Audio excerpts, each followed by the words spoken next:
Today we have covered water wastewater treatment plant, especially with regard to industrial wastewater treatment.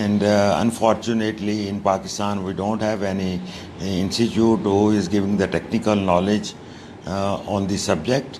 Or especially I am more keen that our industrial wastewater treatment should grow